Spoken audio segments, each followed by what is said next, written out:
Komisioni i Prokurimit Publik është institucioni i cili shihet si një hap i fundit në piramidën shtetërore për t'u ankimuar në procesin e prokurimeve publike. Drejtuesi i këtij institucioni, Jonaid Myzyri, është marrë i pandehur nga SPAK dhe janë me qindra raste të vendimeve absurde nga ky institucion që përfundojnë në gjykatë duke sjellë bllokime, pasoja ekonomike për institucionet dhe operatorët ekonomik. CNA po thellon më tej investigimin në lidhje me këtë institucion dhe kapjen deri keqpërdorimin e tij nga segmente dhe individ të caktuar. Ne po sjellim një rast kur Komisioni i Prokurimit Publik është jo vetëm keqpërdorur, por me hapat e njëpasnjëshëm dhe bllokimet e ndodhura, ku nga pavësia, ku nga ignoranca, duke mos përjashtuar dyshimet se mund të jetë edhe një aferë korruptive në themel të institucionit e pasoja të mëdha për shtetin. Rastet flasin vetë. Le ta sillim shembullin se si bëhen bllokime të qëllimshme, ankim pas ankimi, dhe kjo është tashmë e provuar. Pas marrjes së vendimit nga Komisioni i Prokurimit Publik, autoriteti kontraktor është i detyruar të nxjerrë një shtojcë për zbatimin e këtij vendimi brenda 5 ditëve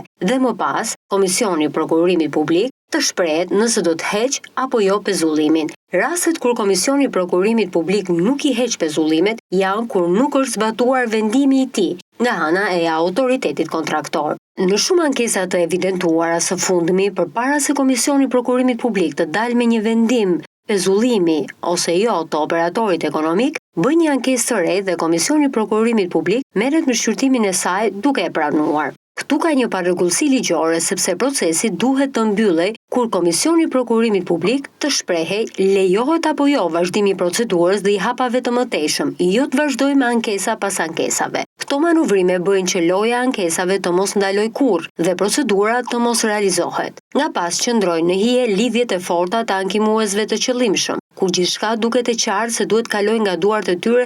Ndryshe s'ka procedura, s'ka tender IT, vetëm ankesa dhe bllokime. Komisioni i Prokurimit Publik ka pranuar 100% të ankesave të operatorëve që drejtohen dhe menaxhohen nga Migena Schröder dhe shtetasi Geron Meqe. Fakt ky që konfirmon për të disatën herë atë që CNA ka zbuluar se po përdoren skema që çojnë në një bllokim total të procedurave të IT-s për arsye që të kontrollohen nga disa duar të caktuara. Komisioni i Prokurimit Publik duhet të ndjekë rregullin dhe ligjin për prokurimin publik, duke u garantuar palëve se procesi është i drejtë dhe transparent. Por Komisioni i Prokurimit Publik krijon edhe më shumë bllokat apo favore tenderësh që kërkohen deri nga ambasador, që u shkruajnë emailë institucioneve apo forma të dyshimta të presionit me pasaportën e zonjës Schröder apo letra anonime të kaluara pranë ose nga dirigjenca e Geron Meqes.